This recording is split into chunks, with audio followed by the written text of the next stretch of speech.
All right, guys. So today's Galga podcast is going to be about a unique topic, I guess. Uh-huh. What is it? It's going to be extraterrestrials, aliens, Well, UFOs. it doesn't necessarily mean aliens. It means UFO. Mm-hmm. Right? Those two things are a thing. Because that's something that I know can get you into a lot of debates with people. Because some people will say, well, we've seen UFOs, meaning unidentified flying objects, but Right. but we don't know they're extraterrestrial. So, I mean, hopefully we'll think maybe, you know what, before we start off, I mean, I'm sure everybody's got their own opinions, but what is your opinion about UFOs? Like, in general, do you think it's real, not, what if it is, whatever, what do you think of it? I think with me, I've always kind of just been on the fence with it. Like, the chances are there's got to be something. Because, Okay. I mean, the universe is infinitely big. But at the same time, I'm not 100% sure we've been visited. Just based on things that I've seen. But I think it's more like, if I really had to put my money on it, I think it's more likely than not. Oh, okay, that we've been visited. Yeah, more likely than not, but, not 100%. Oh, okay. Now, do you think there is some big conspiracy, I guess, on the part of the governments to try to keep this under wraps and things like that? Well, if they do exist, then yeah, it would have to be like they would have to know about it by now, especially if you believe like some of the stories that are out there. Yeah, okay, but then why do you think the governments will be trying to keep it under wraps? Like, what would be their reasons? The first thing would be, I guess the first thing would probably be panic, just because like I think now people would more be able to handle something like that, but in the past, when they've had like I don't know if you saw.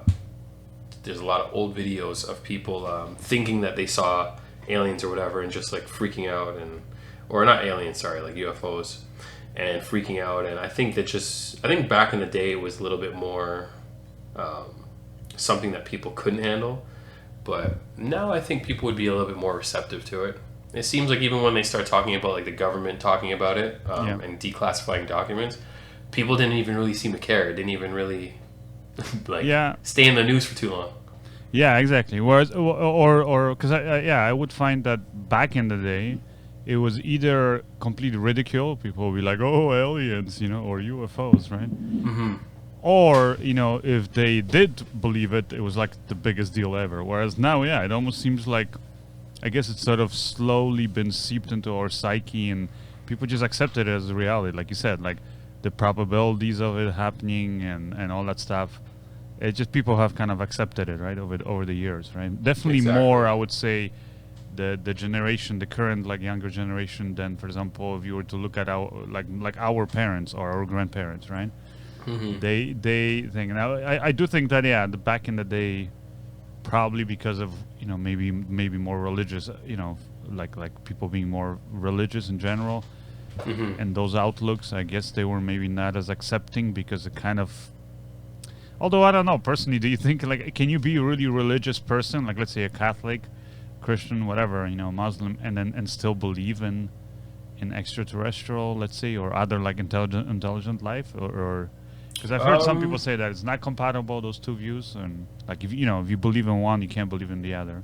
But I personally don't see a problem. Like I mean, I think you can believe in God, right? Yeah, I don't know. I think I don't know enough about religion to know why not, but I do know like even with like dinosaurs, apparently like because they don't have dinosaurs like in religious texts, people are saying like you can't really believe in both of those things either, right? So I think it's kind of like the same thing. Good point. Which Yeah. we kind of know dinosaurs are a sure deal kind of thing, right? They've Exactly. existed. You got to pick one. Either Jesus or the Tyrannosaurus Rex. You can't have both. What if Jesus was riding a Tyrannosaurus Rex? Exactly. And there's an idea for a film. Exactly. Yeah. So yeah, I mean, yeah. I also think that it's in general though. Like I think you can be believe in dinosaurs or Jesus or whatever, and still believe in other intelligent life. So I don't see a problem with that. And I'll tell you that like my point of view over the years has changed in more maybe not so much like as a kid, maybe because I watched movies like everybody, and I kind of wanted to believe in like this kind of wow, exciting, fabulous kind of adventure. So when somebody told me about like UFOs, I first of all automatically thought aliens, but also I didn't have a problem with it, but I was more curious, I would say, from logistical and kind of scientific point of view of like who are they, how do they look, where they're from, what's this crazy technology that they have, blah blah blah. Whereas now I kind of look at it more from, I guess, sort of a like theological, almost like psychologically and spiritual kind of point of view. Like, what does that mean for us? Because one thing I've come to kind of conclusion is that if they're here, like watching us right now, and they're and they have been, some people say they've been involved in, I guess, our history even and stuff, then if that's the case, then I think there's how do I put it? It's basically it would mean that they don't mean any harm to us. Now, I know there's some people I've heard, which is a good argument, saying just because they don't straight out, like even though they have this capability, this way more advanced technology than us, and it's not like Independence Day or whatever like that all those like classic alien films where they come in and they start laser shooting and blowing up just start cities some and shit stuff for whatever reason. Even though they're not doing that, that doesn't mean that they're not necessarily I guess hostile, that they might just be doing shit to us without even us realizing, you know what I mean? Like little subtle things here and like some people I even heard, with like I guess people who are upset with politicians in their countries, including here in the US, saying that even some people in the US, they're like aliens or lizard people and all that stuff. Now all that stuff, the reptilians or whatever they call it, right? Yeah, exactly. Yeah. Now I'll tell you, I've heard some really good stories, but I just personally don't buy it. Now maybe maybe I'll see something in the future. So you're very much not against, but you're very much like, you don't think it's happened. Not yet. No, I don't believe in this whole thing of like aliens are here as reptilians or lizard people, whatever they call them, and they're like controlling our government. I don't think that. I think they're probably here, most likely, and they've been here, but they're just kind of more watching us and kind of, it's kind of like that analogy that I'm sure you've heard of, like if a kid or whatever scientist is looking at an anthill, it doesn't mean that like why would you go out of the way to like come to this little planet, in this vastness of space in the universe, and come and just destroy or fuck with our planet. It would be like going trekking across the Amazon just to go and I don't know, stamp on some little anthill. If you're gonna come across it, most likely you're just gonna be curious. Maybe you look at it, and then otherwise you just be like, whatever. Like think about it. If we had technology right now to travel to other planets, like Avatar, for example, the movies, right? Oh yeah. Which I don't know. Have you seen the trailer for the new Avatar movie? I haven't seen the trailer for the new one. I remember seeing the first one like however long ago it was. So I'm kind of shocked they're bringing out another one because how long ago was the first one? I think it was like 10 years or something. Yeah, it's been a while. Yeah, it's crazy. And the new one looks pretty. Yeah, the new one looks pretty cool. But anyways, yeah. So it's a movie about human beings going on another planet and encountering a more primitive civilization, right?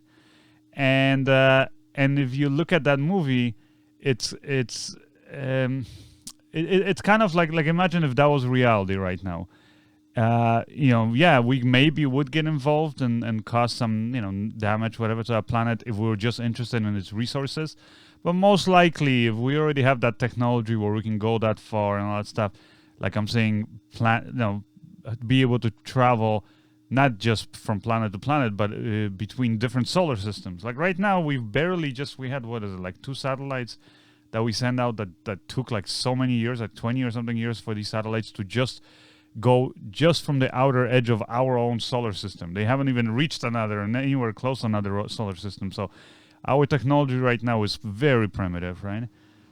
In comparison, like in terms of space travel, because we can't really go that far. Yeah. So I'm just thinking, if we had the technology to travel between different solar systems or different galaxies, we most likely wouldn't be like, it would be trivial for us to go and fuck with another civilization if let's say we came across a more primitive civilization than ours. So I that's why I'm also thinking from the point of view of let's say extraterrestrials. I think if they're here, they would be more like imagine if you were one of them, and then they'll be like, hey, you want to go to this planet, Earth? You have these humans there that still have, have simple, carbon, burning vehicles that, use air propulsion and all that stuff. And, and they're somehow making it work. You want to see this circus? I think it would be more like an attraction. They would just come here, in the little spaceships just to look at us. And they'll be like, oh, my God, look at this. Can you believe they're doing this or doing that, Yeah, it'd be like it would be like us watching cavemen, essentially. Yeah, exactly. Yeah. And it would be just like this interesting thing. And maybe every so on, some of those people would decide to interact. But I think for the most part, like imagine, again, if you could travel back in time to the caveman days, would you really want to be dropped off and interact with the caveman? Probably not, right? Nah, I think I'd be good on that. Like, there's no reason to, right? Like, no reason, but also there's danger. I mean, like, cavemen were, as far as we know, very primitive people, right? Very aggressive, probably. Literal Neanderthals. Yeah.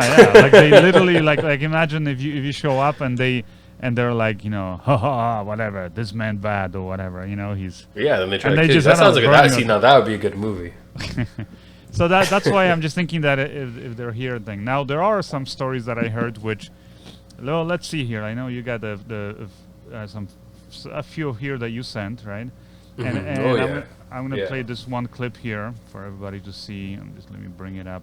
This is basically, and I guess that's when you see that the whole, I guess, our whole acceptance of UFOs, as in not necessarily extraterrestrials, but unidentified flying objects, is being now accepted as common knowledge. So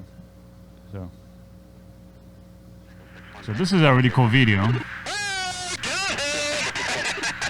Navy I love the pilot laughing. To lock on to a fast-moving object off the U.S. Atlantic coast in 2015.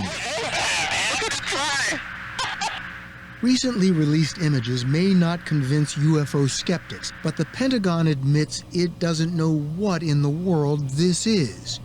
Or this. Or this. This is a cool clip.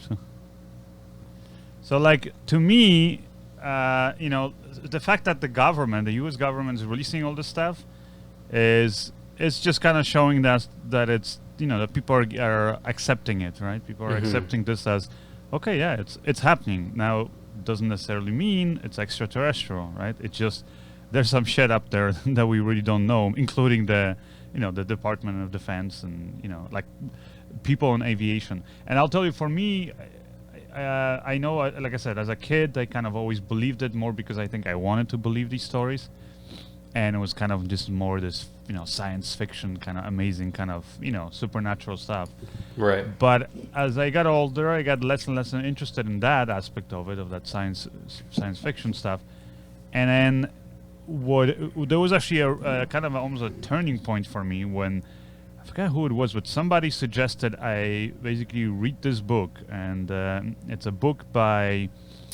what is it? Leslie Kean. So you guys can see it up here on the screen. Here, hold on. Let me share it with you so you can also see it. There. Okay, I've never heard of this one. Never. So this is a book that I got. You see, purchased in 2012. This is a book from came out in 2011. By Leslie Kean, and it's just UFOs, generals, pilots, government officials go on the record. Really good book. I mean, I think I fact checked all of these if it's actually true. Like, whether I found interviews with people who are basically talked about in this book and all that stuff. But basically, it's a really good book. And again, this is already 11 years old. This book. So this probably, would be good if they had an update, because I'm sure there's a lot more to these stories. This book is full of actual, factual, like UFO sightings, all kinds, from all different, pretty much government officials. So, and it's not like, because it's one thing to, if you hear somebody who's like, like, I don't know, you hear a story of like, hey, did you know that Billy, over there in the next village, he was coming back home, one day from a party. He was a little drunk, and then he passed out, and then he woke up in the middle of the night while an alien spacecraft was probing him, up the like, you hear stories like that, you go, okay, yeah, I don't know. It's like Billy was drunk. Even if Billy was telling the truth, like, you wouldn't probably believe him. But when that's the other thing. How come all these people that get abducted are all these crazy backyard? Well, no. And that's what I'm saying. That's what I used to think. But when you then see all these, like now, the Pentagon, Department of Defense admitting that they've seen UFOs and they can't identify them, and they don't have no idea how they're able to do the kind of things they're doing. And then like in this book, you have this nice compilation, and basically it just shows you all these in detail stories, dates, names, all that stuff, what happened, of generals, pilots, different government officials. And what amazed me in this book is that it was actually in this book was basically it wasn't like there were cases from the US, but majority of them were actually from all around the world. Like I don't know why, maybe before, because in popular media I used to think that that basically the only thing what do you call it, like the UFO stories, whenever you heard about them in movies and stuff, was always in the US happen, right? I used to think that too. Yeah, whereas when you read this book, you see majority of it, and they have amazing photos in this book and all that stuff, majority of it actually is outside of the US. Now, there's sometimes US is involved in it, but it's all, like, majority of it is outside of US. And the reason is because it almost seems like the US officials, until now, right, basically until very recently, have been basically now willing to admit the fact that there's some stuff out there that they don't know what it is, right? Right. Whereas all these other government officials from France, Belgium, Iran even, if I think it's Chile, different stories, UK, all these government officials, pilots, people who know, like they can tell apart a weather balloon or whatever other aerial phenomena and from an airplane or other objects. So they're not like, some people who just, like I said, don't know, something can play tricks on their mind, right? They're very keen, and trained in observing, the sky. And when you hear their descriptions, their reports, their, like, all this stuff, that's when you start going, holy shit. And it's actually because all these other countries didn't seem to have as big of a secretive sort of a community around it. Like the governments and officials and military people were okay discussing it. Whereas, here in the US, like I said, it's only recently changing. And like that's one thing that, for example, I noticed here is that we've had finally, I think it's, here, let me put this down, the audio, but I'll let you guys sort of watch this. But, oh man, YouTube advertising. But yeah, basically, now, like, what was it? Was very recently, right? That we finally had the first ever, it's the second, I think it is, congressional hearing on UFOs in the U.S. after like nearly 50 years or over, I think, or no, actually more than 50 years have passed. So the fact that it's taken so long, and the last one that we had, again, like I said, about 50 years ago, was just full of ridicule and just like basically government officials lying, like when they were asked back in the day, did you discover this, or did you notice this, or do you have any reports on it? No, it was just pure lies, and this is all under oath. And now, for the first time, they're coming out and actually saying, yes, we've seen this, and they're honest about the fact that they don't know what it is. Exactly right.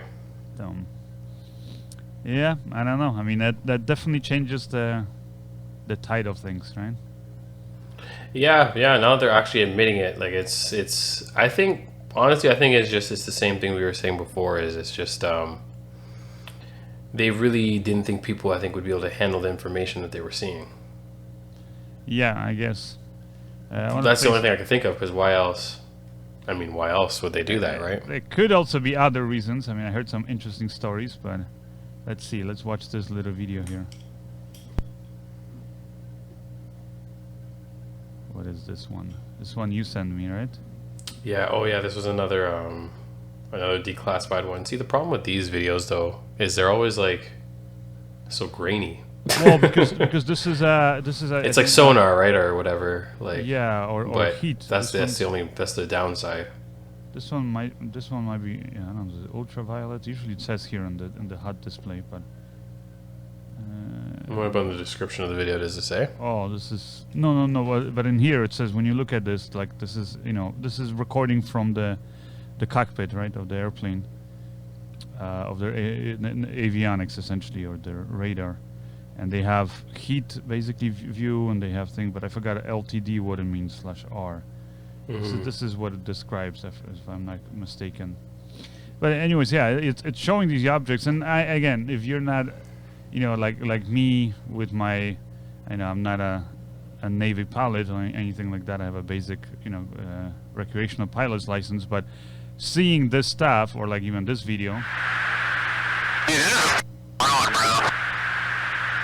There's a whole fleet of them. Look on the ASA. My gosh. Did you hear what they said? They said there's a whole fleet of them, right? So yeah, but you can only see, like, because it's just the thing in the middle, though, right? Yeah, that they're mainly watching. Because they're zoomed in on just this one, and they're just watching this one basically. Here it says infrared IR. Oh, so right, this is infrared camera, so they're just looking at the infrared, image of this, and they just tracking one of these objects, because there's a whole bunch of them flying around.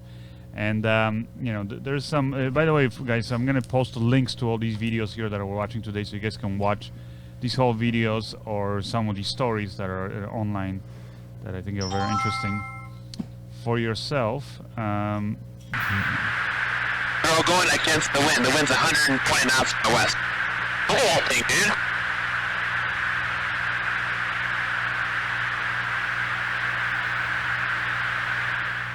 Kind of looks like those typical disc kind of shape. Yeah, the way it's moving too. It's almost like it's moving 360 degrees almost. Yeah. Well, that's the next thing. So, so I guess we're both, okay. I like saying, okay, yeah, this is possible, right? It's happening.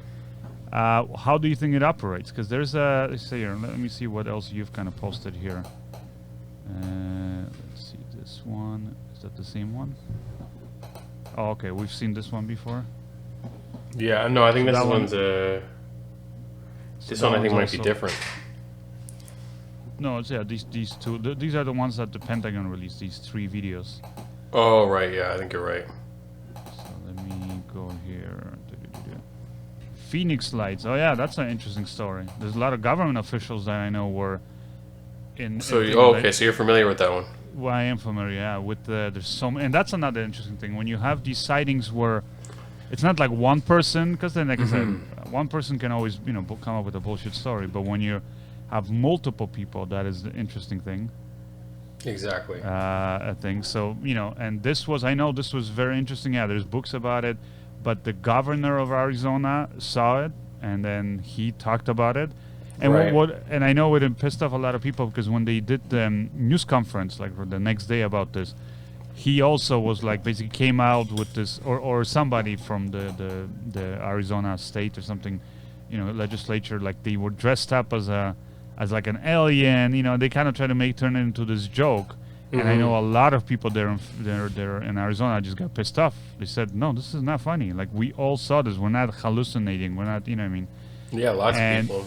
Yeah, and so people felt insulted, and that's and it was a lot of people, right? People that were calling in about this. So, and this thing was supposedly huge, like a like a city-size object. That it was floating. People could see that it covered literally all the clouds and everything that was like, stars in the sky. And then all you could see was these lights at the edge of it. So that's kind of how you can make out, more or less how big it was. But otherwise you couldn't see anything else. And what's amazing is all of these stories have... And that's another thing that maybe tells me that this stuff is real. Because you hear people from, like I said, especially when you read that book, from all over the world, different times, people who,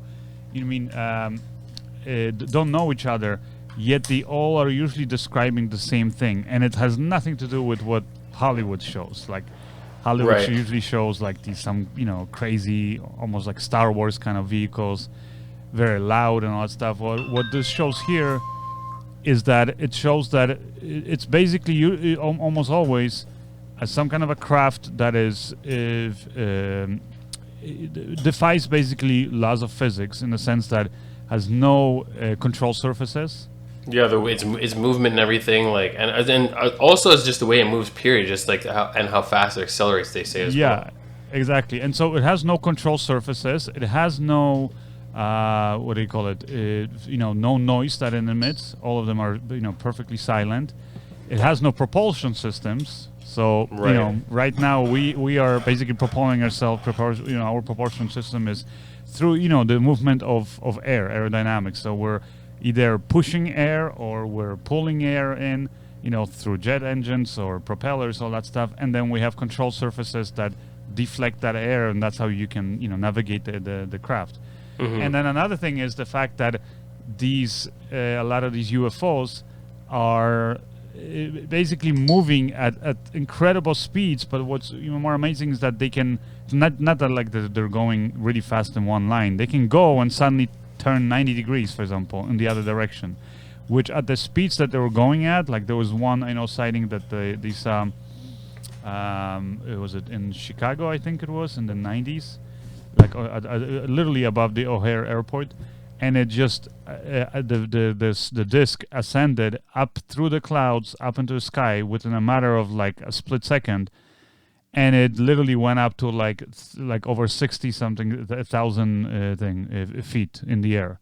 So just, incredible speed up at the top, which means that if there was somebody inside that craft operating it, they would get a really, really bad headache because they would just slam against the wall or, at those speeds, if you make a sudden maneuver like that, whether it's a turn or sudden acceleration, like our planes right now are limited by what our pilots, or meaning what human beings can handle, because if those planes turn any faster or accelerate any faster, then they're basically going to lose, they're going to go unconscious, or it's going to break their neck or whatever. Whereas these spacecraft, the UFOs, are defying all of that logic. And I remember as a kid, again, I was like always thinking like, how the hell does that work, right? Like, how do they think? Do you have any opinions, ideas on it? Yeah, no, you're absolutely right, and that's the thing with even space travel itself too, because the reason why people can't go like very far into like a lot of the galaxies that they see is they're light years away, and I don't remember exactly the technical like. How long these light years are, but I think they're like, it's like years and years and years. Like one light year, I think is like 100 years or something like that, right? So yeah, the thing is, in order to travel that far, you would either have to find a way to live for a very, very long time, or you'd have to find a way to travel at that speed and, like you said, not kill the person that's in there. So I think that's what these crafts have perfected, if they're real, right? Yeah. Now look at this. This is. Have you ever heard of Billy Meier? No. No. Okay. Now this is a story that I know back in the day a lot of people knew about this guy, and a lot of people thought he was just fucking crazy. He's a guy with I think he 6th grade education level, and he fought in the French Foreign Legion. He lost his arm when he was fighting, and this footage up here. This is footage that he recorded. This is back in the 70s, early 80s. So this is actually, this is his camera. He recorded this. Yeah. Now, I remember this because, like I said, this was from late 70s, early 80s. And he's got really detailed photos, too, because he's recording on, an 8mm camera.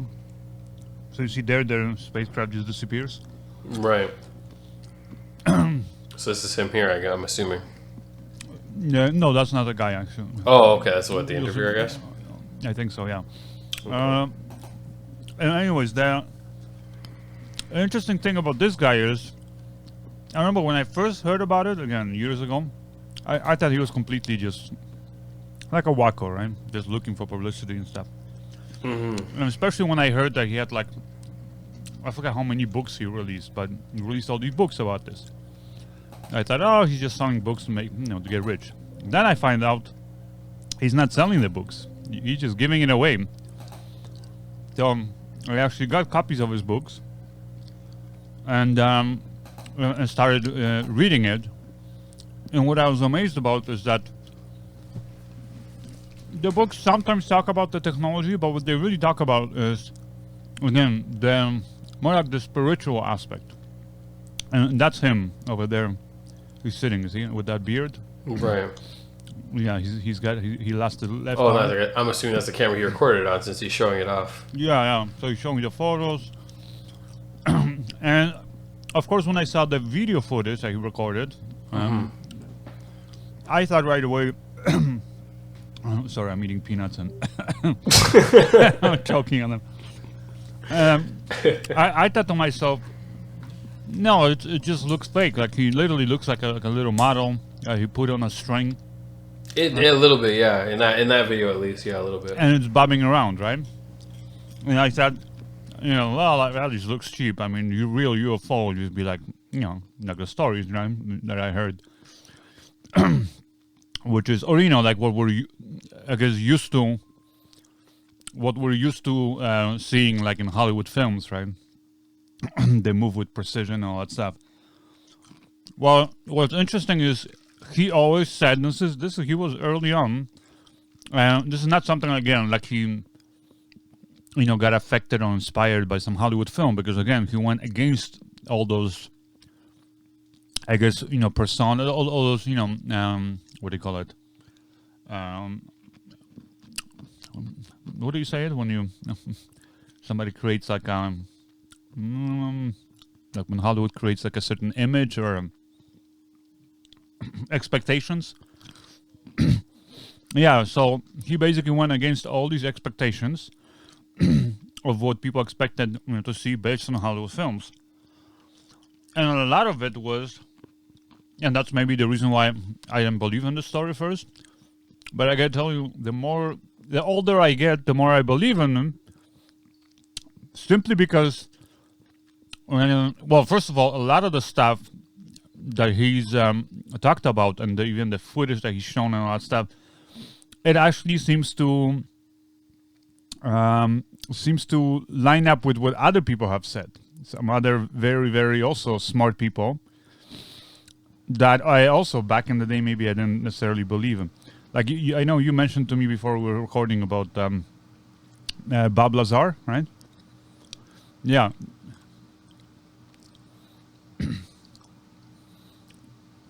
Yeah, like, look at this. And there's a few other clips that this guy recorded where, it goes behind the big trees and all that stuff. And I also used to think, like, okay, it's just swinging on a string or something. But it kind of, but you know what though? When I was a kid, I actually went and I tried to replicate that. I had built like a little disc, attached it to a string. It's not that easy to do, and especially to do it back in those days, how this guy did it. He's one arm, and it's just a thing. Now, could it be faked? Of course, it could be faked. Especially now with computer graphics, all of this stuff could be faked. A lot harder, way harder, especially for somebody like him, who doesn't have like cinema training or anything like that, to do it, back in the day. What's interesting though, I found, is that Bob Lazar, right, is a guy who was it? I forget. Do you know what year he came out? Like with his story? It was in the 80s, I know, but I think it was the 80s. Yeah, I forget now exactly when.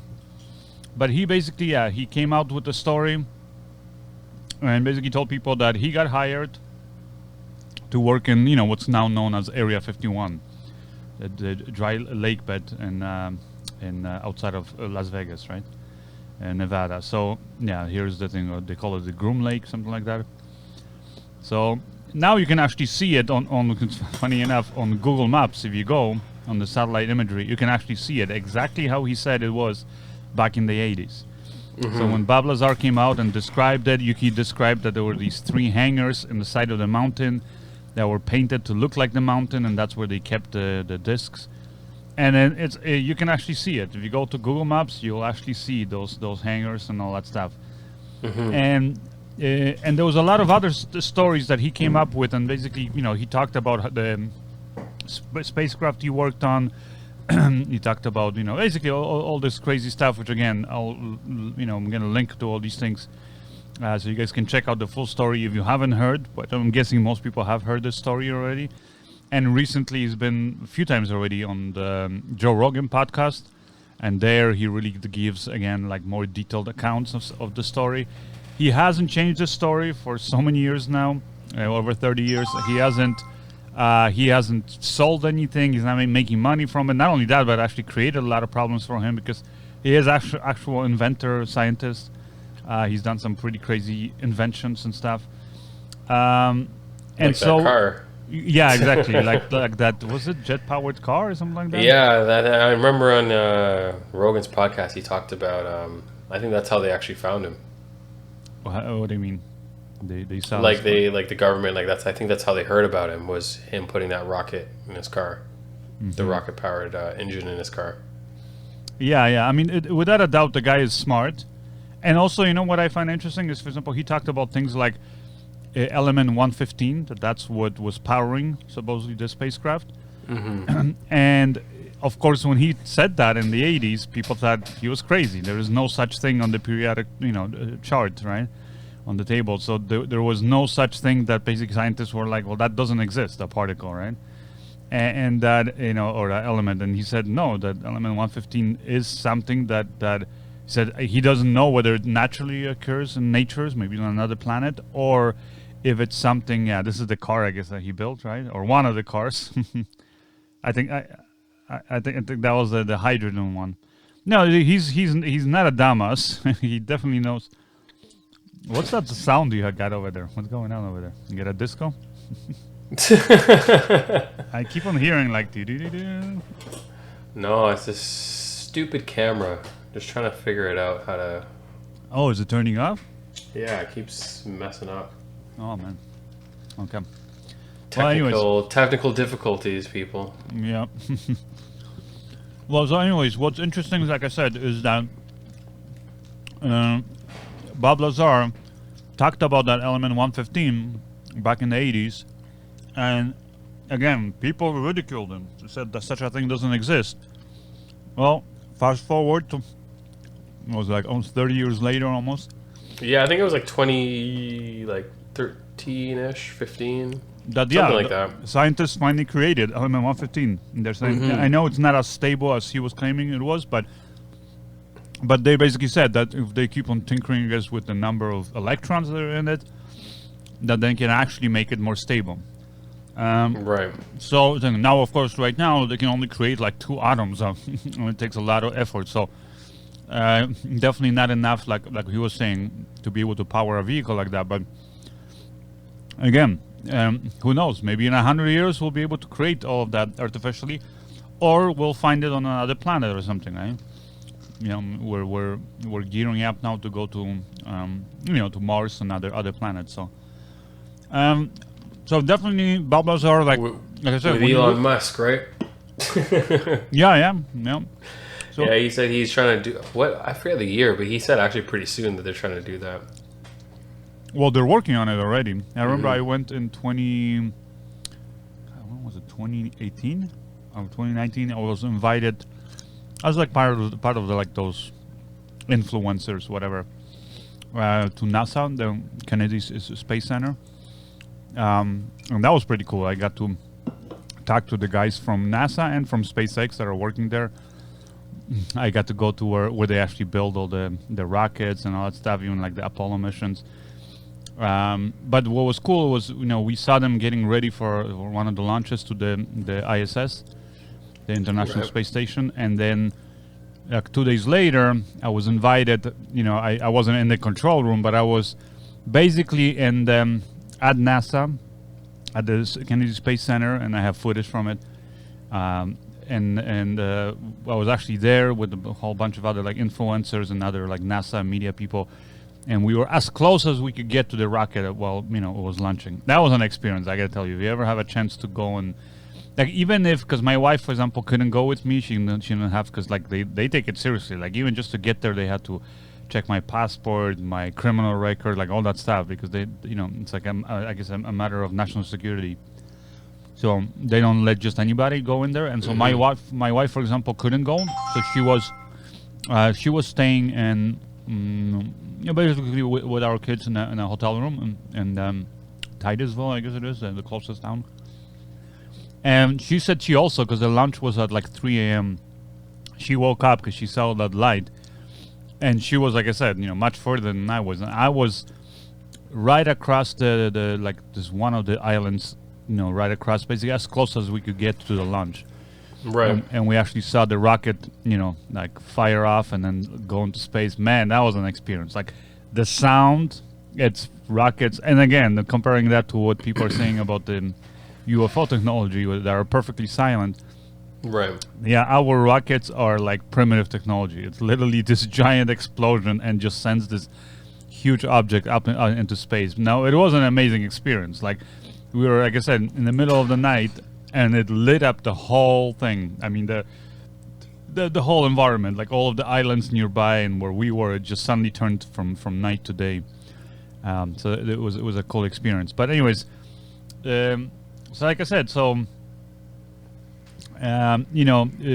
hearing the story of like Bob Lazar and then him describing this technology that came true, or for example, he was describing like this fingerprints, but first he said they had these handprints that you literally would put your hand and it would like scan your hands, and that was the way you would get around, like get past the different clearances, right, that you had, the different doors at the facility there, which again, back in the 80s, people thought that was ridiculous, whatever, you just show your ID or something.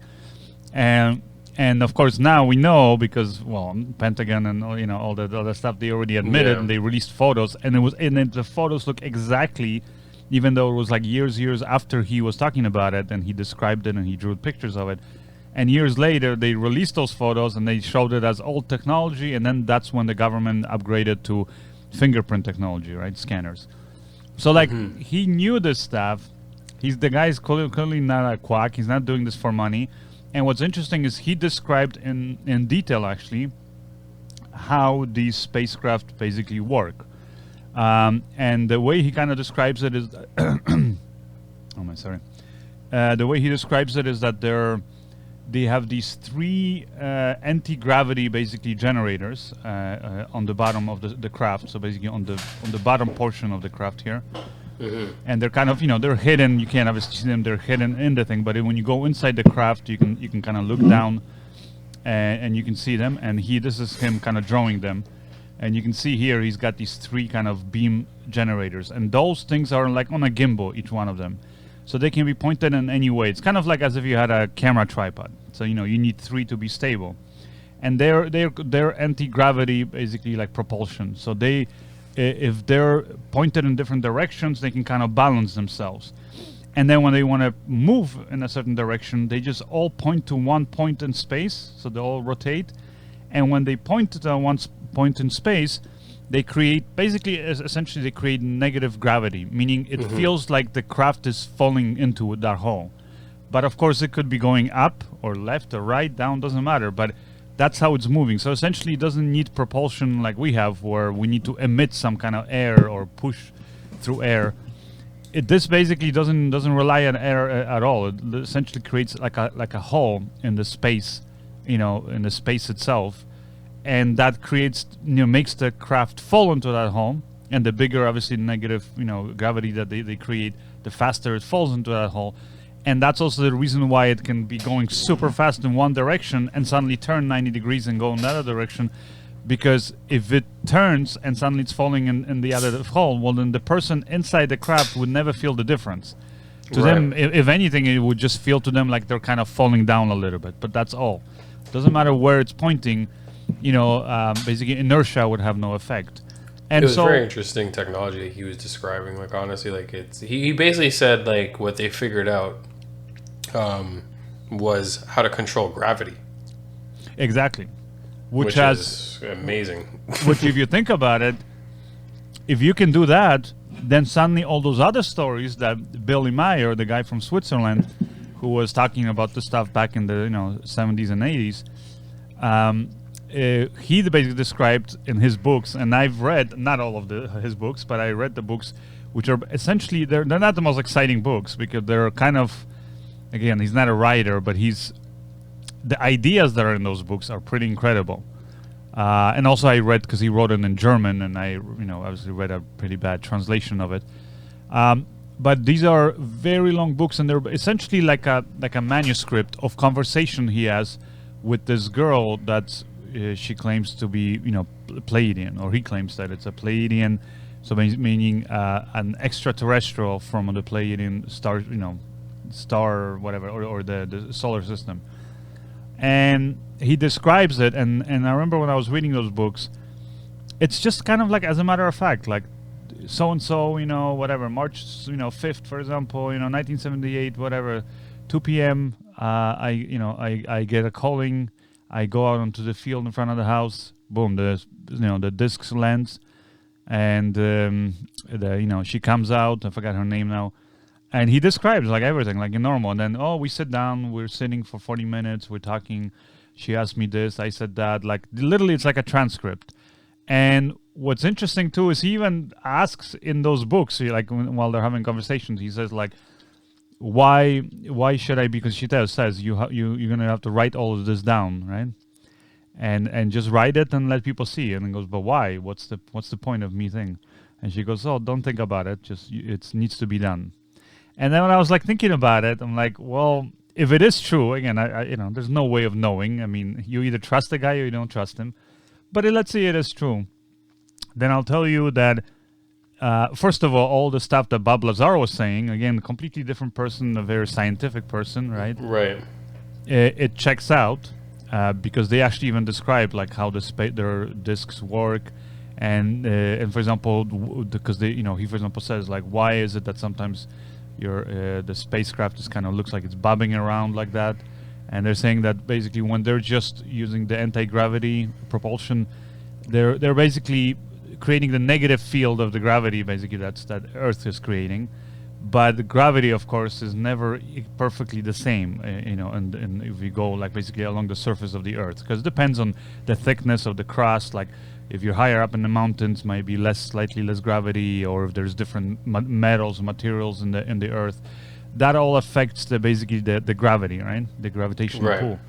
And so what they're saying is that basically as you're floating, actually this kind of kind of hovering mode is the least stable. That's when the craft is kind of like, as it passes over the different gravitational effects of Earth, it will look like it's kind of like bobbing a little bit. It's not the most stable.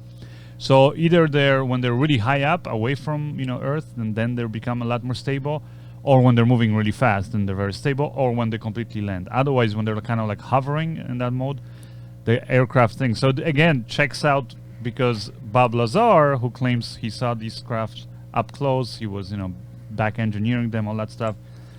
He even literally describes this stuff, and he says he saw, I think, 2 times the craft being operated by one of the pilots there at the air base, and he said, and he describes how it was flying exactly the same as the way Billy Meier was describing, the way that in his books it's described, and the way that his videos show. So it's interesting in that sense. He also, Bob Lazar, I'm saying, talks about why is it that especially at night these craft always just pretty much look like a ball of light. Mm-hmm. And he says it's because of the negative, basically anti-gravitational field that creates, and it's basically energized with electricity. It pretty much acts like a light bulb would, like in a vacuum when you have, the coils, and you put a little electric charge through it. It lights up. It basically burns right in the air, and that's essentially what's happening. There's this electric discharge around the craft that is burning the oxygen that's in the air, creating basically like creating like a little spark, you could say, like all around it. It's constantly these little sparks, which creates like a little glow effect. So that's why these crafts seem like they're glowing all the time. Also, he describes that when you go under the craft, he says that they become invisible, because essentially... Yeah, I was just thinking that. I'm like, I swear I remember him saying something like, if they become invisible, and that's why you can't see it if you're directly under it. Yeah. Yeah, and it makes sense, because that we already know in science that basically gravity, like especially the gravities of like things like, big objects in space like planets or, our sun even, the bigger the gravitational pull, the more it can bend light. So for example, we can see certain planets or solar systems, or galaxies that are technically behind our sun, We shouldn't be able to see them, but we can see them simply because the sun itself can redirect the light that's coming off of those galaxies. So to us, it's visible, but it's technically behind the sun. Mm-hmm. So it's something that Einstein first basically calculated, and then it was proven by a bunch of scientists based on his theories. And so we know that thing. So when you listen to the Bob Lazar story or Billy Meier's, then suddenly all those things, like kind of gel together, I would say. Because then you go, okay, so that's why Billy Meier said that if they want to, they can very easily become invisible. You will not be able to see them because all they have to do is direct that gravitational, basically, energy, and as in a way towards certain basic direction where all you're going to see is the objects behind it, right? It will bend light itself. And then another thing which I thought was really out there, and I just thought it was like a little stupid when I was reading his books, I'm talking about Billy Meier, was that he got invited a few times onto one of the craft, and that they traveled through time. And I was like, what the fuck? Okay. And I remember that's when I was like, and the only reason why I started reading his books, by the way, is, I'm a filmmaker. So I always look for inspirational material for ideas. For different ideas for scripts. And so that's kind of how I got into the whole UFO thing and reading all these different stories, which otherwise I probably would be like, whatever, I would just disregard it. So he said he said that they went in a spacecraft and it took them through time? Yeah. So he said that the Pleiadians, basically they travel through time. Again, I would encourage you guys to read the books that he thinks. You can find them for free now. People even let you download it on the internet. So check out his these chronicles with the Pleiadians. But basically, he said even they will go to meet Jesus, and then there is this crazy thing where they find these sort of like the Dead Sea Scrolls, but they find them somewhere else. So there is a lot of interesting stuff like that happens. And that, like I said, some of it is confirmed, right? That they did in fact find the stuff years later. But anyways, he like I said, they go back in time, and then they come back to this time, and then thing. Well, anyways, what's interesting is even Bob Lazar and scientists basically confirmed that if you can alter gravity, because gravity and time are basically related, basically, one affects the other. That's what they say, yeah. Yeah, so meaning if you can alter gravity, means you can technically alter time. So then suddenly you realize, holy shit, so basically if these craft can alter gravity, then for them time travel is not an issue. So suddenly all those stories that Billy Meier was talking about, it just becomes a possibility. Exactly. Yeah. It's a thing. Have you ever heard of the crazy. children? Oh, wait, hold on 1 second. What's up? It looks like my pod track turned off. Just give me 1 second. I think I gotta change the batteries. Okay, well you do that. I'm still recording you here. Okay. So you're gonna be able to hear me though? Yeah, I can. Okay. I do a backup here of everything. I don't have your camera visible, but have you ever heard the story of the children in Zimbabwe? No, what's that? So here, this is actually, I'm showing a clip from again, Joe Rogan podcast. Man, we should have Joe Rogan on our podcast for some of his guests. That would be good. But essentially, it's it's a story of a few hundred children, and not just children, but actually also the teachers. And basically, again, it's not one of these things where one person, I saw something, or Billy was drunk and he saw, whatever, somebody, probing him or something. And again, it's children, and how children are. Children, you could come up with you could, because some people are saying, you could have, maybe the teachers told them, the story and told them to repeat it all. Well, how children are. They're very gullible, but at the same time, if you get 100 children and you ask them all, the same story, they're all going to tell you a slightly different story. Right? They're all going to change it. It's like that game that we used to play as kids, Broken Telephone. Yeah, exactly. Yeah, and what's incredible in this story is that these children, the school in Zimbabwe, they, like I said, all did these interviews. The accounts of what they saw, all identical. They even did drawings, like you can see here. And trying to find, actually, there was a video here where they actually have. Never heard of that. That's interesting. Yeah, it's a very, very cool thing where they actually show the drawings and all that stuff of these kids that they did. They all show the same thing. And literally, this craft landed, and these, aliens, like the little typical aliens, the Greys, come out and said, like, hello to them, all that stuff. A very interesting story. Again, I would, encourage you guys to look it up. But you'll be able to see now, even, like, so many years after, some of the people who are still alive, from that incident in Zimbabwe, there's interviews with them, and they still stick to their story. They're no longer children, and they all still stick to the story, and it's, again, hasn't changed, anything. And I was thinking about it, like, why would these aliens be coming down and making these contacts, whether it's with somebody like Billy Meier, with these children? I mean, like, Billy and what's his name? The Billy and Billy Hill or something. It was another, like, a famous case. That one I haven't heard of. Yeah, I forgot the name now of it, but again, it's in that book too, like UFO book. If you guys have a chance, seriously, get that book and read it. Really, really interesting accounts.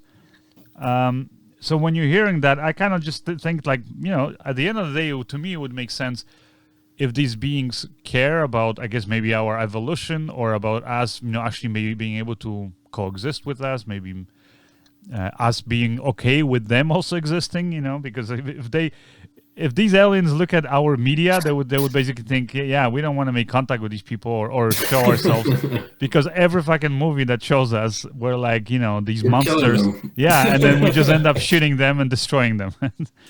Yeah, so that's true when you put it like that. So if they ever wanted us to kind of come around to their idea of them being, here and being okay with that, then it would make sense that they would go around and show themselves, and not show themselves to all these people who are, have very inflated egos and all that stuff, but like people in government and politicians, but somebody who actually, like regular people, whether it's these kids, whether it's, there's a lonely guy up in the mountains in Switzerland, or, these certain scientists, people who can kind of critically think, pilots, all that stuff.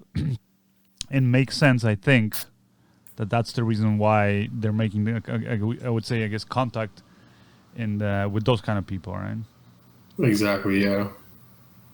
Let me see. No, but it's honestly really strange. Like, honestly, there's the whole concept. Just, you would think that, like, because like you said, they touched down in, what was it, Zimbabwe? Yeah. And you said they talked to children? Yeah, they talked to them. So, yeah, I don't remember now all the details, so that's what I'm saying. I don't want to, like, misrepresent it, but you should just look it up, basically. Because that's what I was going to say. Like, that's the weird thing, is it's just like, so if it happened there, like, how come, it makes me wonder why something like that hasn't happened, like, somewhere like here, or in America, or somewhere else, that we would be able to, like, when was this? What year was this in? I forget. I think it was in the 80s or early 90s. Oh, okay. I thought this was something more recently. No. Okay, so this is like in the 80s. Okay.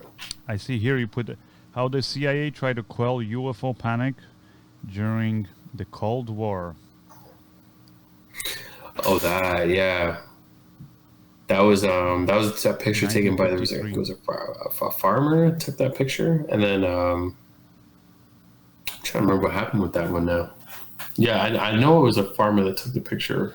Oh, this is good. Yeah, it says, at the time when growing Cold War anxiety about the Soviets ranged from psychological warfare to wholesale nuclear annihilation, the U.S. government worried about the prospects of growing national hysteria. In the previous year, UFOs had begun to figure prominently in the public conversation. In April 1952, the popular magazine Life published a story titled Have We Visitors from Space?, that promised to offer scientific evidence that there is a real case for interplanetary saucers. Yeah, I mean, that also makes sense. Why, we were before, World War II, and then right after that, the Cold War. It was all this tension. I can see why, especially in the U.S., the government didn't want to, like I said, induce this panic, because last thing you want is, the civilians panicked, because it makes it easier to invade. But Exactly. also, if you admit suddenly that, oh, shit, we're seeing, you know, especially when you're supposed to be the power, the world power, like at the end of World War II, U.S. was, you know, decisively shown itself as the world power, and then here you are, supposedly the world power, and then yet you have some shit flying in your airspace, and you don't know what it is. You can't stop it. You can't do anything, basically. Exactly. Then that's like the last Makes thing. you look weak. Exactly. That's the last thing. And out of control. Yeah, interesting article. Again, we'll post the link to that article here too. Yeah, there's a lot of interesting stories. I mean, almost too many to talk about. I mean, is there one that you want to talk about in particular that maybe is makes you think? I know one of the interesting ones. I don't think we looked at it yet. Was the did we look at the Battle of Los Angeles already? Let me see here. Do you have it here in the links? I think I did, because that was an interesting one. I think it might be near the top there. Battle of Los Angeles. Let's see. Yeah, that was an interesting one. They have a picture. It's been touched up, but that was the one I where heard something about it. Yeah.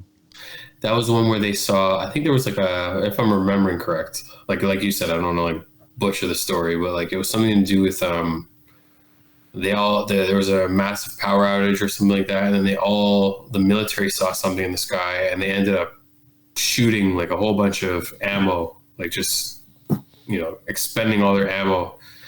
I forget how many shots it was that was actually fired, but it was a lot. I would not be surprised, right? This is February 25th, so that's like literally like 2 months after Pearl Harbor attack, when the United States entered World War II. So yeah, they were panicked, especially on the West Coast. They were panicked that Japanese were coming. Exactly. So they were firing at something, but they've never actually come out and said what like it was. So it was interesting. That's what that picture at the top was. It was kind of hard to see it there in that one there, but they might have one. Let me scroll down. I'm not too sure if that's the only one there. But it was a touched up picture, and it was basically showing, you know, them putting the lights in the sky to try to see whatever it was that they were shooting at. Yeah, it says that that they spotted a submarine, a Japanese submarine off the coast of California that actually shot.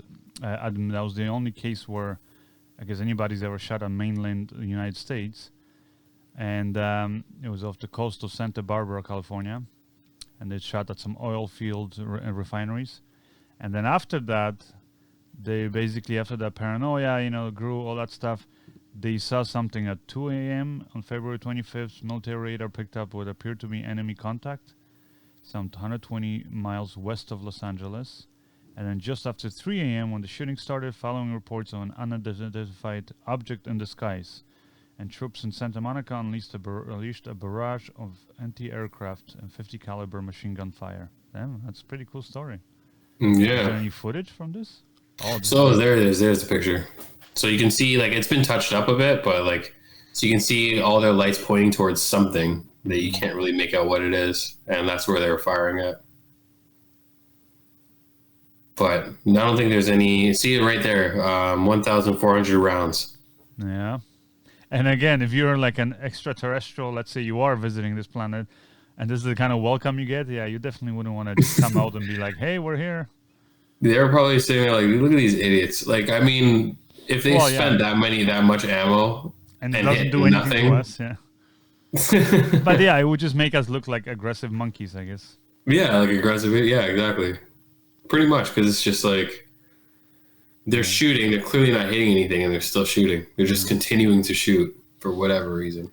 Another story I find really interesting, and I actually want to make a film about it one day, but like actual, like accurate, like down to every detail how it is described is Travis Walton. Have you ever heard of his story? I don't. The name doesn't sound familiar. I don't think so. No. Have you seen Fire in the Sky, the movie?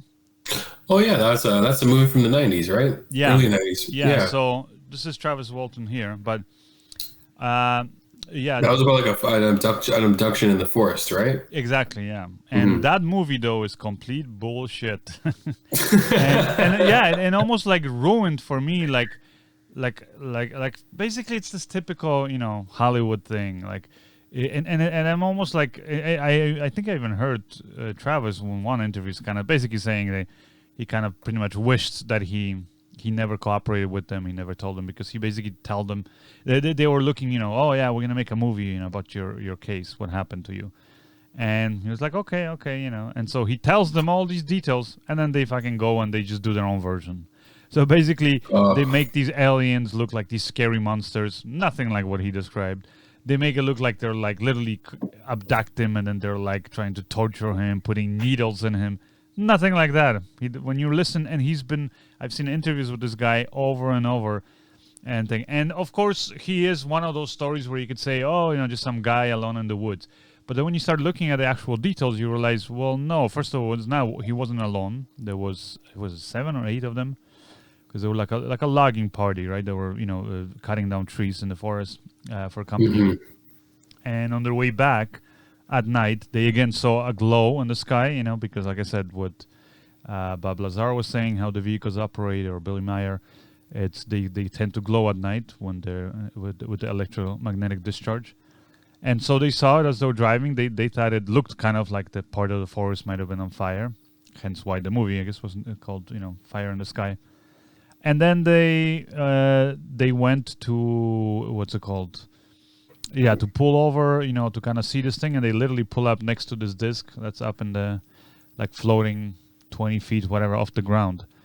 And, they were all just freaked out, like, what the fuck, and they obviously heard about, like, UFOs, and this is, like, in the 70s, but there was already, all this science fiction talk, so they heard about this, but suddenly you're there in the middle of this forest, and you're like, holy shit, what do you do? And they were all pretty much panicking, so that's kind of accurate how it is in the movie. And then Travis gets out, but then from that point on, pretty much it's BS. So, again, in the movie, there's this light that it shoots out from the disc, and it grabs him, lifts him up in the air. It's very cinematic. I gotta give it to them.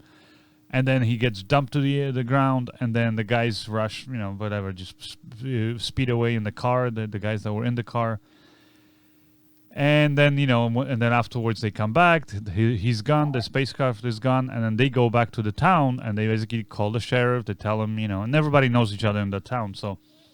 The sheriff, of course, at first is like, what the hell are you talking about? But then he realizes these guys are like paranoid. These guys, they're all young guys, but they're all, like tough guys kind of thing.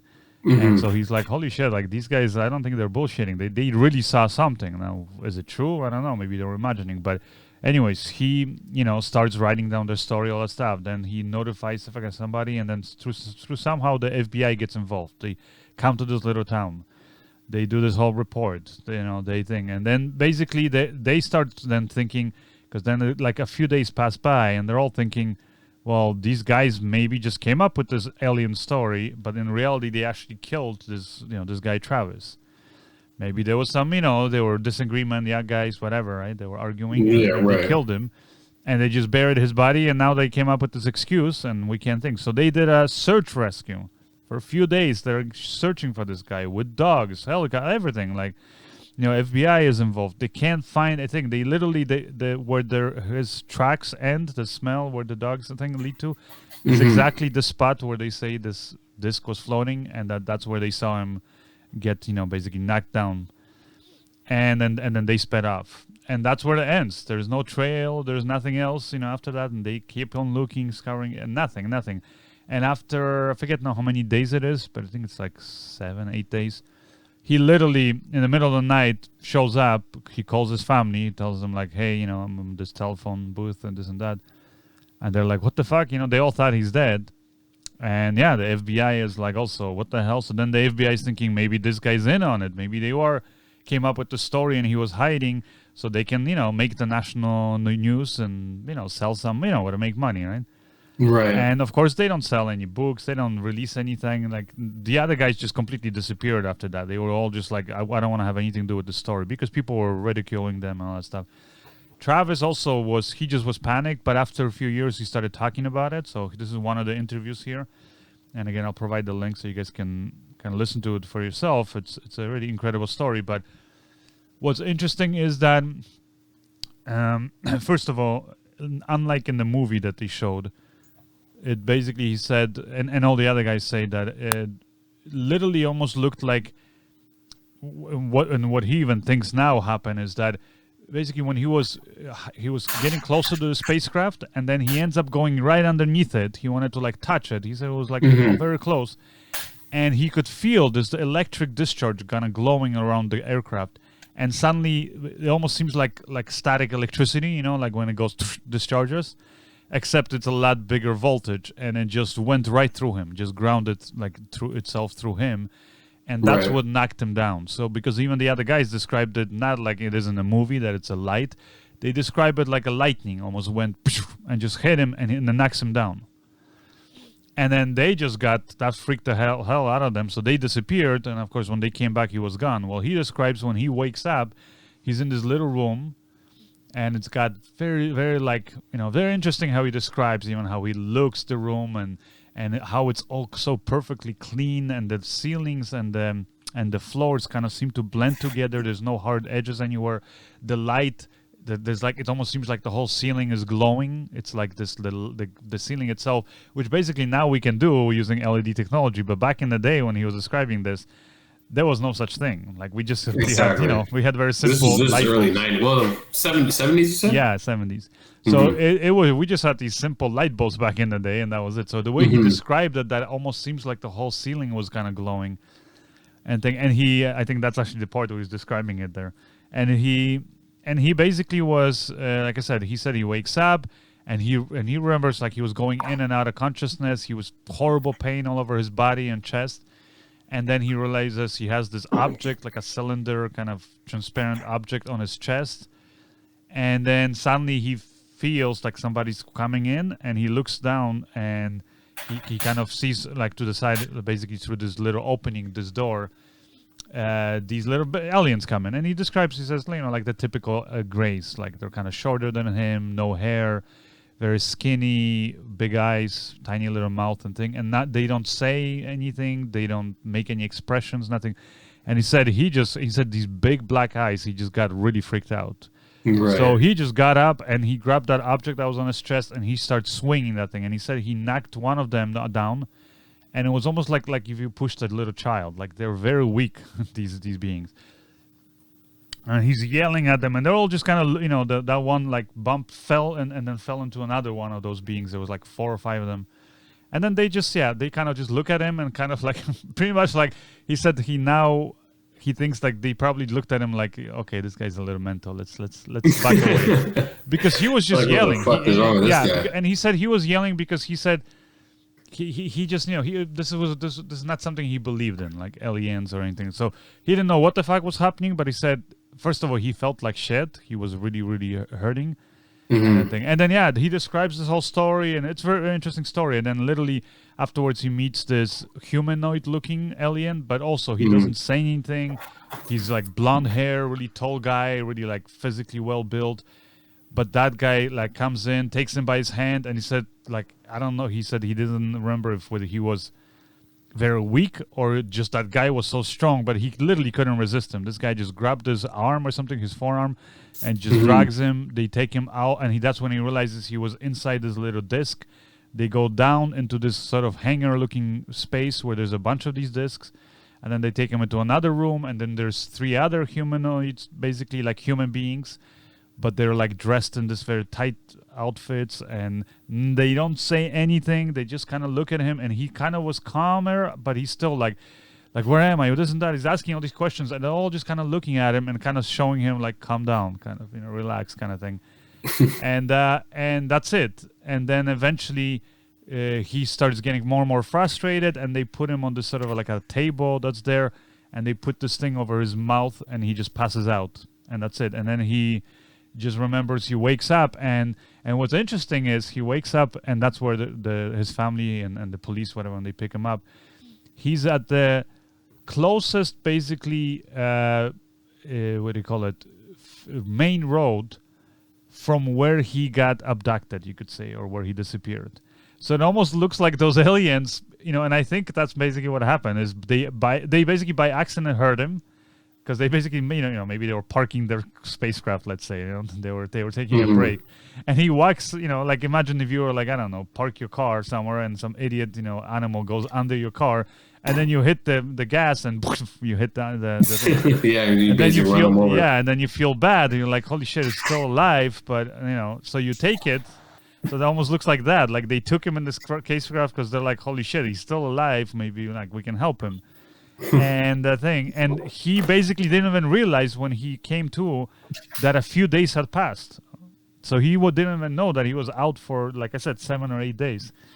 And it almost looks like that. Like they just picked him up and they restored his health. And then after that, they put him back, but they didn't know where the fuck do we put him back? We can't put him back in the forest because what is he going to walk? So they basically went and they found the closest road to where they found him, where they picked him up from. And that's where they put him off. Yeah, and that's the thing. And it's a thing. Anyways, he describes a lot of cool details. I really recommend people, I guess, go and hear it. Yeah, no, that sounds really interesting. I only saw the movie, but I didn't know. Yeah, and the movie's garbage. Like I said, don't listen to the movie. The movie, maybe the part where... Well, he said that there wasn't really no disagreement between him and the other guys, but the movie, maybe what's true is afterwards, when he arrives, they kind of show how the town starts turning on them, saying they all came up with this bullshit story, and now all this media's in town, blah, blah, blah. Then the FBI thinks that they also wasted all these government resources, that they tried to fake his disappearance.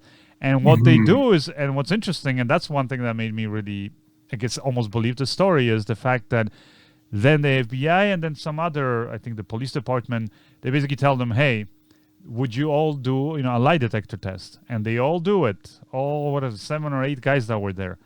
And never, ever, and because, lie detector tests are never perfect, right? Mm-hmm. But there's there's sort of like this, I guess, error or margin of error that people kind of accept. Well, they've never seen so many people, like I said, I think it's 7 or 8 people, all of those guys, testify, they all do it individually, obviously, and they all pass the lie detector test. Not only that they pass it once, but they end up doing it 3 times, I think, 3 or 4 times. And passing it all 3 times? Yeah, all of them. All of them. Which basically all of the other people who do lie detector tests and people psychologists saying that they all were, it doesn't necessarily mean that it's true, but they all believed that what they saw was true at least. So let's say let's say they were all hypnotized and they were thinking, well, they all believed it. They were not making up the stuff because to them it is real.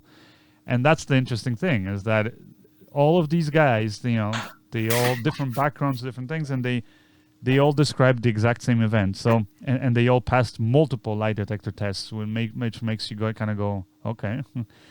And then afterwards, like I said, the police was never able to find how they, pulled it off, where the guy was hiding, or, if they were, if they pulled off this hoax, and he was hiding for those few days in the forest. They did find certain weird marks on his body, like things like that. Oh, so, like needle marks and stuff? No, not needle marks, but like something like he was, burned or from, I guess, from like a lightning or electrical discharge. No, that makes sense. Yeah, there's a lot of interesting things in there in that story. So, yeah. Anyways, any other stories you have? Nothing really. I remember there's a long time ago where I was doing extra work for, some side cash or whatever. I wonder if any of this is online. I actually should have checked to see if I could have found this on Google. But I went to I forget the park now, but it was in Scarborough. This is for a movie a long time ago, some Adam Sandler movie they were shooting out here called Pixels. Mm-hmm. I don't know if you remember that movie, or it was maybe 5-10 years ago or something like that. Oh, okay. I've never seen the movie, but I know. They were shooting that out here, and I was doing extra work for money. Okay. And apparently, I don't know how true it was, but apparently this was really late at night / early in the morning. And a bunch of people there on set saw something because we were filming outside. And I was there, but I didn't see anything because I wasn't looking up. It was late. I was tired. But apparently there was something that a lot of people saw that they couldn't figure out what it was. And they said that a lot of other people, the next day when we came back to the set, they said a lot of other people saw it and it was actually in the news and stuff. But I'm not, that was the closest I've ever been to being around anything like that, but yeah, it was interesting. I don't know what it was though, but did you see any other things or hear any other stories from somebody? No, that was the only one I've ever been around, and I was kind of, because I've always kind of, like you said, like I've always kind of been into looking into this sort of thing, and I was kind of kicking myself that I hadn't been looking up. Like we were outside, and you know what I mean. But like I don't know, I don't even remember what I was doing. I think I was just tired, and I just wasn't paying attention. But a lot, like there was a few people. It wasn't just like one or two. It was like about 10 people there or more said that they saw the same thing. Mm-hmm. Well, the only thing I've seen, which again I can't confirm that thing, but it could be a UFO. As well, I guess it is because I can't identify it, but it doesn't mean it's like flying discs or whatever extraterrestrial. Mm-hmm. Was in our little cottage, you know the house that we have like up north in Canada, on the forest. So at night over there, it's amazing because you see the sky perfectly, unless it's cloudy. But and I was just lying down, and like in my bedroom, I have the window like right up against the bed right up against the window. And I was just like lying on my back and kind of couldn't fall asleep. And I like to sometimes look, especially when it's like a nice night there, because no light pollution, so you see the sky. And I was just watching the sky, and a lot of times I just do that, and I'll just fall asleep that way. And so over the years, I've seen a ton of like falling stars, especially. So I can tell, when it's a falling star. Like you just get used to how fast it goes and the trajectory. But basically, either I was maybe really sleepy, and again, that's a possibility. Maybe I was just getting really sleepy and I was imagining it. But it almost looked like I was looking at the sky and like, wow, and I could see the different constellations and all that stuff. But then suddenly one of the stars starts moving, and then it just disappears. Like it goes really, really fast in one direction, and I remember it just disappeared out of my view because it went basically past the window where I couldn't see. Right. And then I was like, what the fuck did I just see? Because again, if it's a falling star, you would see it and it falls really quickly. And then Exactly. But this was literally like, I thought it was a star. It was really, really, like a little dot that just blends in with all the other stars. And suddenly I'm like, oh, it starts moving. So at first moment, I remember like, I thought to myself, maybe it's an airplane, or maybe it's, but airplanes usually, you see the blinking lights. And I thought maybe it's a satellite, right? That they go reflecting light or something. But it starts moving, and then suddenly, whoosh, it just sped up really fast. And I remember like I thought to myself, okay, either I'm like imagining this or I really did see it. But I'll never know what it is. Makes no difference in my life. You know what I mean? Like at the end of the day, it's like, who cares? And that's the problem is it's like, you want to be rational and like rationalize it on one end, but on the other end, you're just like, that was, you can just feel that it was something different. Yeah. You know what I mean? Like, I know what you mean. Like sometimes it's like, just the way it moves, like you said, the difference between like a shooting star and something else, right? Yeah. You just know something that you haven't seen before. But exactly. I guess there's no way to prove that it was like something otherworldly. Yeah. Right? And now I'll tell you, I've heard, again, you don't have time for this today, maybe we should do another episode. Or I can invite some people that, friends of mine actually, one friend who again, I have no way to verify it, but he tells me, seems very genuine, that he saw a triangular-looking spacecraft, like pretty damn up close. Another one, actually, a guy who likes to sail a lot, and he was sailing on Lake Ontario, actually, at night.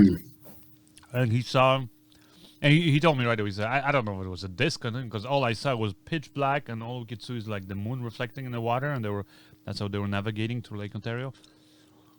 And then he said, yeah, there's like a glowing kind of orangey light came. And at first he thought it's like, oh, like some light from another boat. Started getting closer, and it was like literally 30 feet off their bow. And it just kept them like for like a few minutes, just was, as they were sailing, it was just going with them. And he doesn't know what it is, because all he saw was this glow. But it almost looked like this giant object that was glowing. And he said, yeah, it illuminated the water and the front of their boat. So he said, it was there. I'm not imagining it. And like, they can't drink there at night when you're on a night watch like he was. So he was responsible for the whole boat and the whole crew. So I do believe him. And again, maybe there's some explanation for it, but yeah, there could be. Yeah, there's a lot of stories like that you hear, or I heard from other people. So sometimes I wonder, but I'll tell you this, that again, if I was younger, I'd probably be like, oh my God, I want to see photos. Now I almost don't care.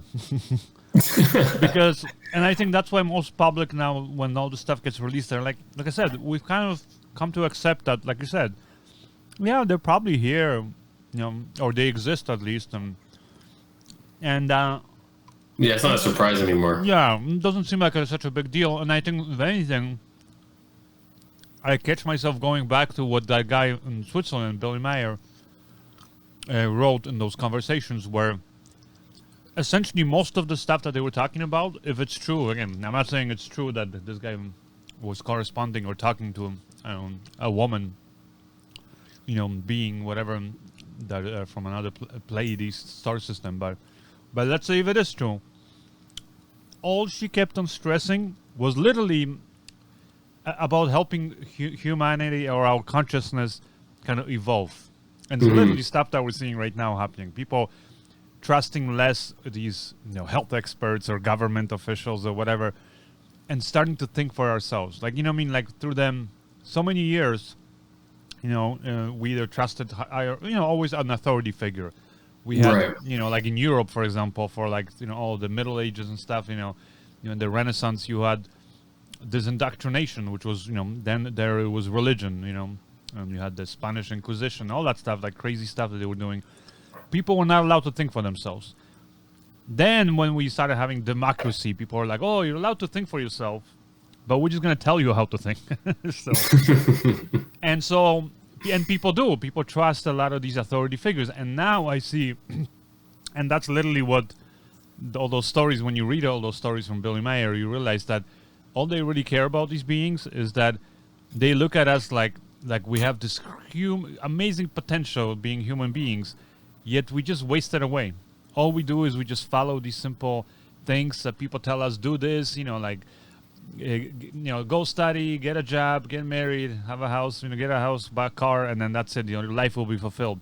And they're saying, no, Exactly. there's so much more to life. And they're saying, but for you to realize that potential of what it means to be a human being that's essentially what she was saying, that Pleiades woman to him, is that we have to start thinking for ourselves. We have to start taking responsibility for our own lives. Not offset it to some political, figure, president or health official or religious figure, and just say, oh, I don't need to worry because, the Pope or God or whoever, said, Allah said everything's good, or I just do this and my life will be great. No, they're basically saying people have to start being responsible for their own actions and thinking for themselves, not relying on what other authority figure. That's literally the underlying message. And then when I think about it, yeah, that's why for them, the technology is nothing amazing. They're also not wooed by it. It's like us. Like now we're used to, we have a phone and we can have all this information in our phones and we can talk to people across the planet. But if Right. we were to show that technology 50 years ago or 100 years ago, people would be like, oh my God, it's like magic, right? Yeah, pretty much. That's accurate. Because if you think about a lot of the technology that we have now, like if you look at shows like the Jetsons and things like that, a lot of that stuff is already here and it's been here for a long time. Like FaceTime. Yeah, but it was like viewed as science fiction. People thought, wow. Exactly. Yeah, that it was so like cool. it's like the stuff we can do with our phone now is stuff that you would have seen in a James Bond movie in the 90s. Exactly. Yeah. That's what I'm saying. Like back in those days, people viewed it like, oh my God, wouldn't it be cool if we had that? Now we have it and we just go, whatever. Yeah, so whatever now. Yeah, because it's so common now. It doesn't. Yeah, we all have it now. Yeah, so I also think that, and especially if I was, let's say, if I was an advanced extraterrestrial life and I had this amazing technology where I could travel through time and through space and all that stuff, and it could destroy basically or stop all the weaponry human beings have here, I would definitely not give it to any human being here, because that probably either, if not him, somebody else would take over that from him and would misuse that technology. Oh, for sure. So when I hear stories of like Bob Lazar talking about how they found these spacecraft, some of them have crash landed, some of them were archaeological digs, and he describes it, I can see why they're not also worried at the same time about like, well, yeah, they have it, but so what? First, they have to learn, to be more responsible and all that, and in order to reach that level, it's going to take a while, and it's going to be, I guess, sooner than they're going to realize how this technology works. Exactly. So, because basically, if we knew that right now, but we were, I guess, operating on our current consciousness level, then we would probably just start World War III with that technology. Most likely. Well, that's the thing. That's why I think if that's the other reason why they might be hiding the technology, like for aliens, if there was such a thing, because You mean who, like the government? right, yeah, because each government, I feel like it would be let's just say for argument's sake that is a thing, it'd be a race to figure it all out, right? Because basically, whoever figures it out is like going to be the winner, right? So. And based on the stories that I've heard and read, again, let's say given that they're all true, it almost seems like every major government, at least, Chinese, the Russians, the Americans, they all have that technology, top secret, something. And they're all trying to back engineer it, but they're just, it's as if you were to, I don't know, take like a current car or a motorcycle and you send it back 200 years ago. Right. Guess what? I'm pretty sure at the beginning people could figure out, oh, this is for transportation. But once, even if they could figure out, you got to turn the key, and then that's how you started. Right. Oh yeah, they could maybe use that motorcycle, but once the gasoline is over, that will be it, because it's another 100 years before people even figure out where to find fuels, and then how you process and actually turn it into gasoline. That's like it takes it took us a lot of years to get to that point. So exactly, or exactly, yeah. Or it'd even be, I think even Bob Lazar said the same thing. It'd be like dropping off a nuclear bomb to the cavemen. Yeah, exactly. This out. They'll be like, what the hell? What do I do with it? Right? Yeah, that'd be probably a more accurate comparison. Because, I mean, like he said, creating gravity that's not possible. That's not possible right now. Although, according to Einstein's theories, it is possible. It's just...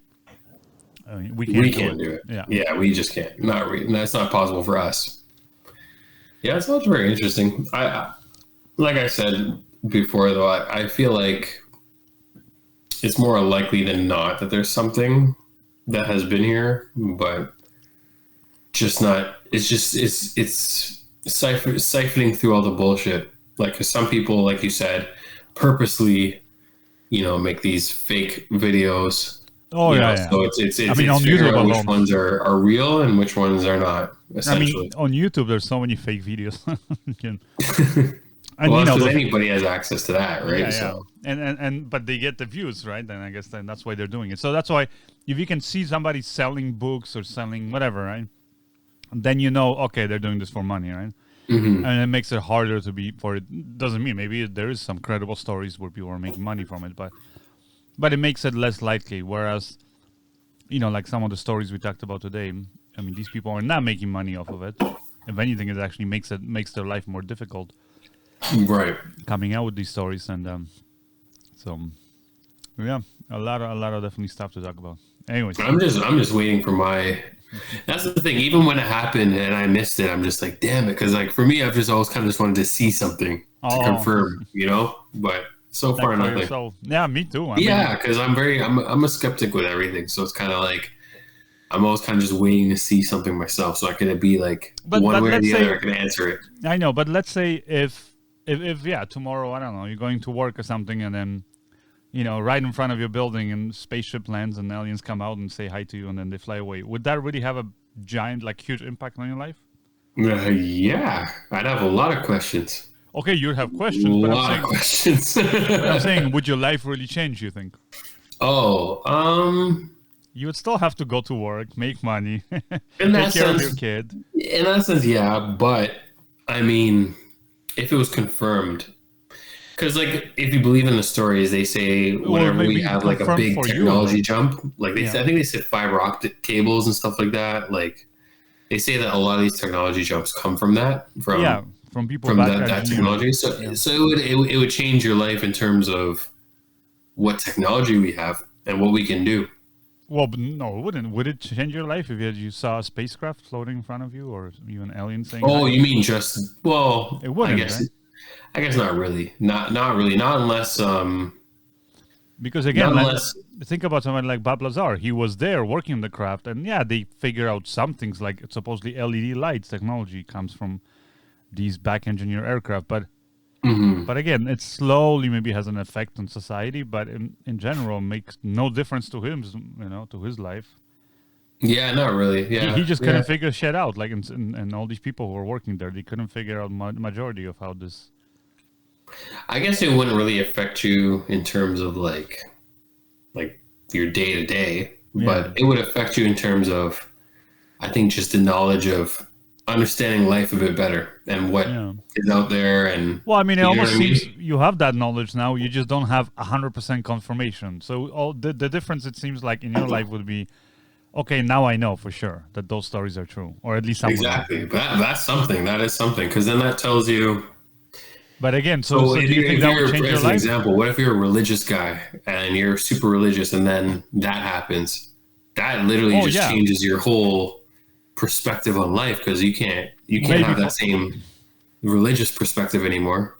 Although I think you could still be very religious. You just start, it's like, again, like you said, there were people before Christians who didn't believe in dinosaurs, and now most Christians or Muslims they're like, okay, yeah, there's God and all those stories, but yeah, there were dinosaurs before us. Like, people just accept it as fact. But do they? Again, I'm sure there's some, crazy, Billy, again, I'm going to say Billy Bob, whatever, in a little town where he's just, no, Jesus wouldn't allow it, whatever. But otherwise, yeah, for the most part, I think people are okay with it. And that's what I'm saying. So at least in your circumstance, it seems like it would reconfirm your suspicion. But other than that, you would still be back to normal life and basically trying to be a good human being, right? Yeah, I guess so. Yeah, in that term, like, nothing's really going to change, like, in your day to day, unless unless they come in like Independence Day, and then your whole life is going to change. Exactly, but look, for so many stories, and all the way from the Roswell crash site to like all these things, people saying that happened, and at the end of the day, nothing has really happened. Like, they're not very. Other than like it, again, let's say all of these stories we discussed today, they're true, which I don't confirm that they are, but they're interesting stories. Let's say they are all true. Then all they do is they just have this little soft interaction between human beings and them, and that's it. But in a way, it doesn't affect our civilization. We're still going along. Right. We were going along, kind of, going through our own, I guess, evolution. I'm saying. Yeah, that's fair. That's true. That's very true. Right. And that's why then I think, and again, maybe that guy Billy Meier in Switzerland his story is not true, but at least the message that it resonates in his books is that at the end of the day, we just have to learn to be better human beings, being more conscious, aware of what the hell we're doing to each other, to the planet, like all that stuff. So we want to make life better, because none of those technologies are going to save us. It's like 200 years ago, people didn't have all this amazing technology and all these conveniences that we have now, right? About communication, faster travel, lots of entertainment, all that stuff. But aside from all this technology, like I said, bringing certain conveniences, like the fact that you don't have to go each time outside to the well and bring a bucket of water if you want to wash yourself or you want to cook. And you don't have to go to an outhouse to take a dump. Aside from those conveniences, have our lives really improved that much? I'm saying, like, on a personal level. If anything, I would even say people 200 years ago were happier than many people now. I can see that. In a way, yeah, I can see that. So, you know what I mean? Like, technology, and for some people, I think technology has even fucked them up even more. Like, there's a lot of people who are, like, addictions to things, or like, just looking at the screens, looking, like, there's a meme I saw, which is true, because I went to a party once where it's like, it showed like party in 1997. It was like, everybody's like, yeah, this, and the guy's holding like a drink, talking to a girl, and party in 2020 it was, or something, or it was 2019. It was everybody was on their phone. Everybody in the room. There's like the music going on, and they're all like like this. Because I almost noticed that, yeah, that it's like people become, almost like less sociable and all that stuff. Everything's done on the internet. And yeah, I even remember it was not too long ago. I was waiting in the store in the lineup. And it's like the second they told us, oh, it's going to be a few more minutes before we open. I was at T-Mobile, like before we open the doors. Mm-hmm. Guess what? For everybody, literally reaches to their pack and grabs the phone. It's almost like this instinctive thing of like, oh man, I don't know what to do. Okay, let me look at my phone. And and I was gonna do that too, but then I noticed, why am I reaching for my phone? And then I'm like, I remember, like back in the '90s, we used to stand on a lineup and be like, hey, what's up? What's your name? What is, what are you doing here? Like, you just started the conversations. Exactly. And now, I almost feel like the technology now is like I said, making people unhappy in many ways, right? Yeah. Well, I mean, I mean, without getting too far deep into it, because that's a whole different conversation. But they say, how they say, they talk about like cyborgs and stuff like that. They say technically people can be considered cyborgs because of the technology of like the phone technology, because we have that instant access to all information at our fingertips and just all the different things that phones can do, and like keep track of people and track people and all these different things are like, that's like the first step into people becoming like cyborgs. Sure. Which, when you do think about, I mean, it sounds crazy. It sounds very tinfoil hat conspiracy theory sort of, but like when you really think of it, it's kind of true. Have you heard about the metaverse? The Facebook, the metaverse. Yeah, that also is like the beginning, right? But that's what that's not the beginning. They already said that this is what we're doing. So they're working with another company that you're gonna put like contacts. Mm-hmm. They'll literally have like a digital display, so you'll be able to overlay like computer graphics over the real world that you see. I mean, it's insane. I don't know. They have things like that, like implants too. Yeah. Like they already have. I saw on GoFundMe, they had implants that were like, you could actually, I don't know who would trust this, but like you could actually get them like put into like your fingertips so that you can keyless open your front door to your house, like things like that. Like, and I guess when you think about it, that's like probably where things are going to go in the future, is just keyless entry even to your house, just like waving your hand. I don't get me wrong. I think technology is great. I mean, the fact that we have cell phones, we have access to information. I just think that some people let technology overtake their life. You know what I mean? Like, I think technology is great because it can make it easier to open your doors, make it easier. Your phone makes it easier to get any information you need, right? But at the same time, if like that also stops you from being human, because like it almost seems like when I was in that lineup, like people were afraid to talk to each other.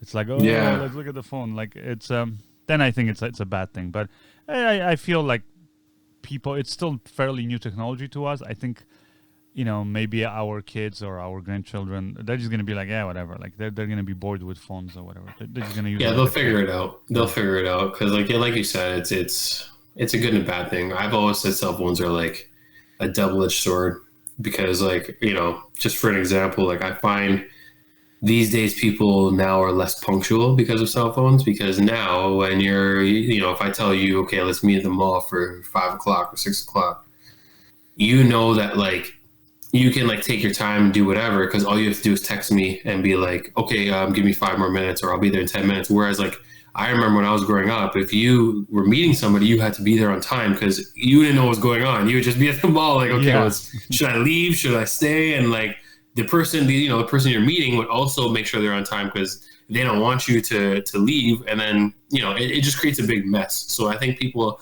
were kind of more forced to be punctual before and things like that, where now it's just, it gives people a reason to be flaky, I find. Yeah, maybe. Anyways, big topic, and it starts, I think, a lot of other side topics that we can maybe idea. Exactly. I think we're gonna go down that rabbit hole if we go down too far down that one. Anyways, any last words? No. I think, like you said, I think it might be a thing where we have to do a part 2, a follow up with some more footage and stuff. Okay, invite some more people, or we have experiences ourselves, right? Exactly. Maybe between now and the next one, I'll finally get my wish of seeing something going down in the sky. Let me know if you do. All right, man. For sure. As always, fun talking to you. Yeah, man. Hopefully you guys enjoyed it too. And we'll see you in the next one, right? All right. Bye. Later. Okay.